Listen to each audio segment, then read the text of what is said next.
special address now. We are privileged of hosting a distinguished speaker who will shed lights on defining India's vision on quantum communication. Our esteemed speaker is none other than Professor Venugopal Achanta, the director of CSIR, National Physical Lab, which is with a wealth of expertise in this domain. Professor Achanta is well placed to guide us through India's ambitious vision for quantum communication. So without further ado, let's call upon our next speaker with a round of applause. We just had some lunch. Let's get some energy flowing into the system now. Thank you. Thank you for coming back. It's my tough job to keep you stay awake after a nice lunch, right? So I'll be brief, short and sweet. So I'm asked to talk about the quantum communication and India's vision. So this work is being done as part of the DST, which is handling the National Quantum Mission, National Mission for Quantum Technologies. So I'll briefly talk about that. But first, coming from NPL, I thought I will introduce you to what NPL is all about. Many of you, I'm sure, are not aware because of different backgrounds. So if you look at the world quality infrastructure, so what we see is on the top right is the National Metrology Institute of the country. Each country has one single institute designated as a metrology institute, right? And on the left-hand side, we have the BIS, National Standards Body. Then we have the accreditation bodies which control or accredit the laboratories across the country, right? So the traceability, whether the testing or calibration laboratories, whether their equipment is proper or not, down to the shopkeeper level, like whether we are getting proper measures and weights. So this is traceable to National Physical Laboratory, which is the India's National Metrology Institute, right? Now, this is important because whatever we are doing in the country, it has to be acceptable to the rest of the world. So as the designated National Metrology Institute, so whatever measurement certificates issued at NPL are accepted rest of the world, right? So that's where we play. Most of you would know about National Institute of Standards in NIST in US, but the NIST equivalent in India is the NPL, right? Now coming to quantum communication, so we all know the problem with the security of the communication channel. So if you have Alice sending some information to Bob, and if there is an Eve, which is who is trying to steal the data, even by putting a small beam splitter or a split your fiber and then steal some of the photons, like so you can somehow like decrypt and you can steal the information. So this we all know, but the advantage of using single photons is that, like, so even if somebody puts a beam splitter, the photon may either go straight or can get reflected. So this position is wrong, like, so the beam splitter should be this way, so it gets reflected in this direction, right? So if Bob is not receiving any photons, so we know that like somebody is stealing the data, or data is getting lost in the communication channel. So this way, like, the security is well known in the quantum communication perspective. And the third aspect which we need to consider is how to enhance the capability of a channel capacity. So that is done by using these so-called entangled photons. So one single photon is used to generate a pair of photons which are related somehow in their properties. So one is kept with Alice, and the second photon is sent to the Bob. So now in this case, what happens is the Bob receiving a photon or not receiving a photon is one qubit of information, one bit of information, and the polarization, for example, of the photon is the second bit of information which Bob can get, because there is a fixed relation between the polarization or one of the properties of these photons which the Bob or Alice is having. So by measuring the property of this photon, one can get additional information, another bit of information, which is the photon which Alice is having. So this is how the capacity of the channel increases, and this is one of the USPs of quantum communication. Right. So what is the current world I mean, the best possible scenario in the world is the Chinese who have demonstrated in 2021 an integrated quantum communication network. In the previous session, we talked about, we listened about satellite and terahertz and all that. I'm going to talk about these two areas in this talk. Right? In the integrated quantum communication network, so there are 700 optical fibers on the ground with 2 ground to satellite links. They are all combined together to achieve the quantum key distribution channel over a total distance of 4,600 kilometers, and they have 150 commercial users, industries and banks and other things. They are all connected through this network. Right? This has been demonstrated in 2021. Right? Now, in the previous session, one thing is talked about that we need to have both satellite as well as fiber networks, and coupling between them is very important. So one of the reasons it is important is because we are all talking about blanking out the satellite signals, and now we have enough technologies where we can EMI black out the satellite signals and all that. So the ground networks are also equally important as a backup, as well as to have secure communication channels. So this is the best in the world, where Chinese have already demonstrated about 4,600 kilometers of network. The long distance communication is through the satellite, so from Beijing and Shanghai, but in between the fibers connect the 150 users to provide this quantum communication network. Right. What do we need for making this realizable? So one is the non-classical light sources. So the classical light sources is the light which we are seeing has billions of photons in them. Right? So we are talking about non-classical in the sense that we are talking about 1, 2, 3, 4, 5 photons. Right? So we need to have those efficient sources. If you say that we want single photon, we need to switch on and only one photon should be emitted. Right? So these kind of sources, the sources on demand, they still do not exist. Entangled photons, there is considerable amount of progress has been made. I'll show some of Indian results as well. Then how do we efficiently detect these single photons? So there are detectors, very efficient, 90% and above quantum efficiencies are possible with superconducting nanowire-based single photon detectors. These are all extreme low temperatures with liquid helium temperatures which are used, so it's not really practical right now, but these do exist, these kind of detectors. Then avalanche photodiodes are more routinely used. Then we need quantum repeaters, so that like the photon with exact properties are repeated after. It's like an amplifier which we have in the current networks. Like, so we need to have these quantum repeaters which generate the photons with exact same properties as the source photon. Then we have quantum memories, like the delays in some form. We need satellites which will generate, both have the receiver and basically transceivers should be there, and modulators, everything should be there on board this satellite. Then we have ground stations. We need these ground stations to receive and transmit the signals from ground, and efficient fiber networks to transmit these single photons over longer distances. Right. So the present and the future, from metrology perspective, coming from National Metrology Institute, I just want to say that, like, so the current terminology is that quantum metrology, whether we measure kg, currently what we do is kg, we have a prototype. So there is an international prototype for kilogram, which is in France. Copies of that are made, and every country gets one copy, and then those copies are remade, and then they go to the shopkeeper level.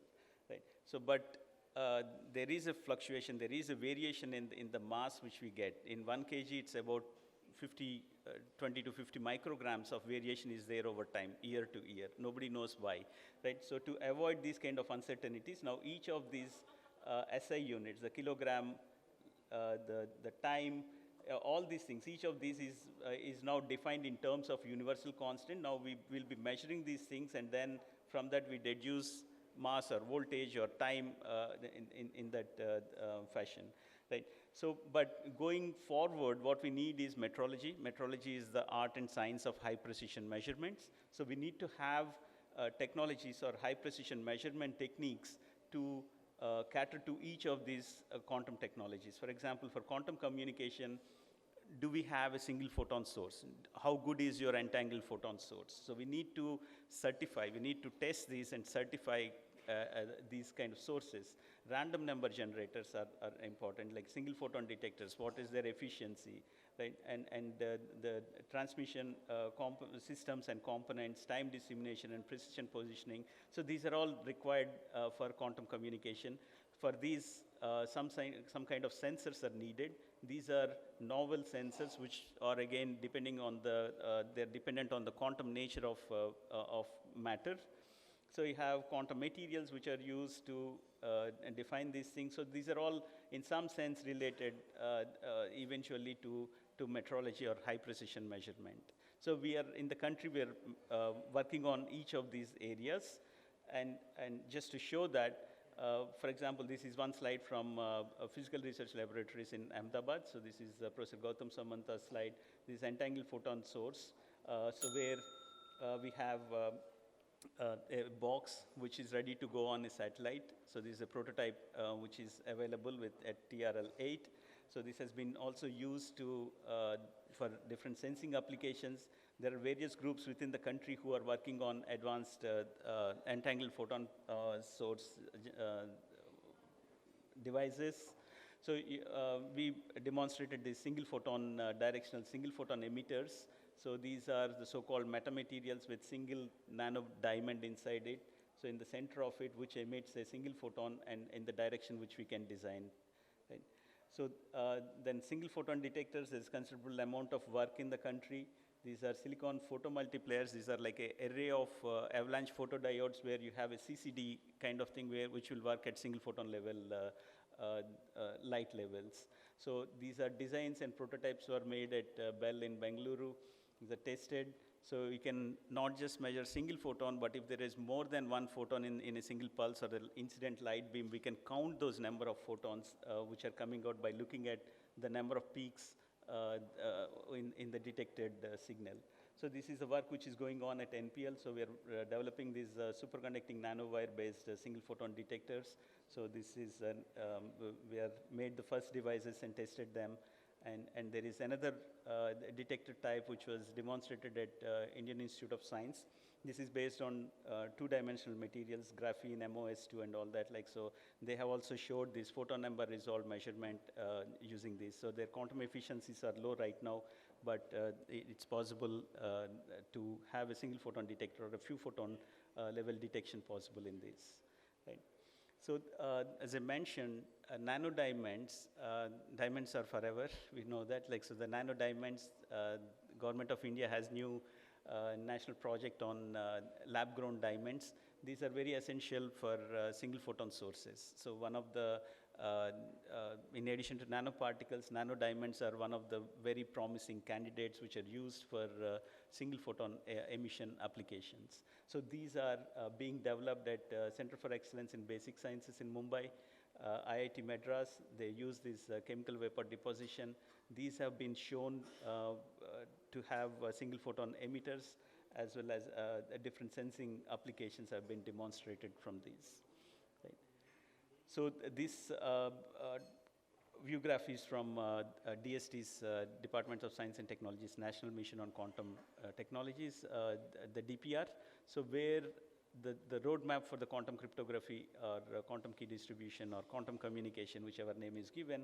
So this is the roadmap which is being proposed.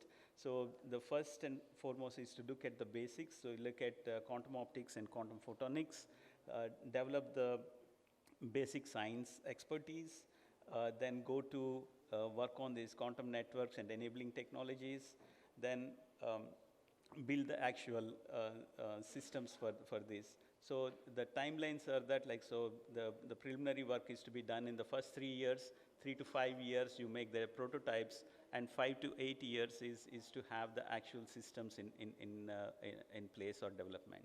Right, so this is the kind of timelines which have been looked at, right, in the National Quantum Mission. Right. So the second aspect which has been discussed even in the last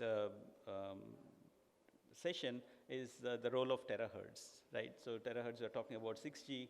So there are two ways to go it. Terahertz band is between the electronics, which is the radio waves on one side, and the light or optical frequencies are on the other side. So the terahertz band, which is 100 gigahertz to 10 terahertz, is the band which is in between. So we all know the advantages of this. So the main point is that, like, so we want to have utilize this band to have larger bandwidth networks. And towards this, like, so there is a considerable amount of work around the world, both from photonic side as well as electronic side. We have developments of source as well as detectors, but the sources are not really high power, which is a really challenging at present. So people are still looking at how to enhance the source efficiencies, and high power sources are really challenging, right? So this is again continued. These are different frequencies which different companies or universities have demonstrated so far, and they also showed these communication, at least a transceiver kind of chips using these at these frequencies, right? So this again, from the electronics perspective, like, so this is a monolithic microwave amplifier, frequency multiplier, then transistor-based oscillators. So all these things have been demonstrated, right? So, so the basic considerations for terahertz communication is that, like, we have to look at free space communication. One of the problems with terahertz is there is a huge attenuation, absorption losses within the humidity which is inside in the atmosphere. So one way to circumvent is, like, so we focus on short range communication instead of going for long range to begin with, and how to get directional propagation, right? And scintillation within, if you are using high powers, so how is it going to cause the scintillations in the environment? Atmospheric and free space damping, as I mentioned, like if there is fog, rain, or dust or smoke, like how is it going to affect our communication channels, and indoor versus outdoor communication. So these are challenges which people are considering currently, which frequency to use. So within India, there is terahertz know-how and technologies. These are people who are working on, for example, TIFR, IRD, Dehradun, and even within CSIR labs, NPL, NAL in Bangalore, Siri, Pilani, and CSIR Chandigarh. So they are looking at this, developing these terahertz antennas for source and detector, terahertz components for splitting, waveguiding, manipulation, transmission, spectroscopy, as well as imaging applications, right? So this is the current status and where the expertise is. Just to summarize, currently we are in the R&D stage of both components and systems, and going towards quantum as well as terahertz communication within the R&D institutes in the country. The national missions, both 6G, supporting the terahertz research, and the national mission on quantum technologies is helping the quantum communication as one of the verticals supported by the Government of India. Right. Thank you.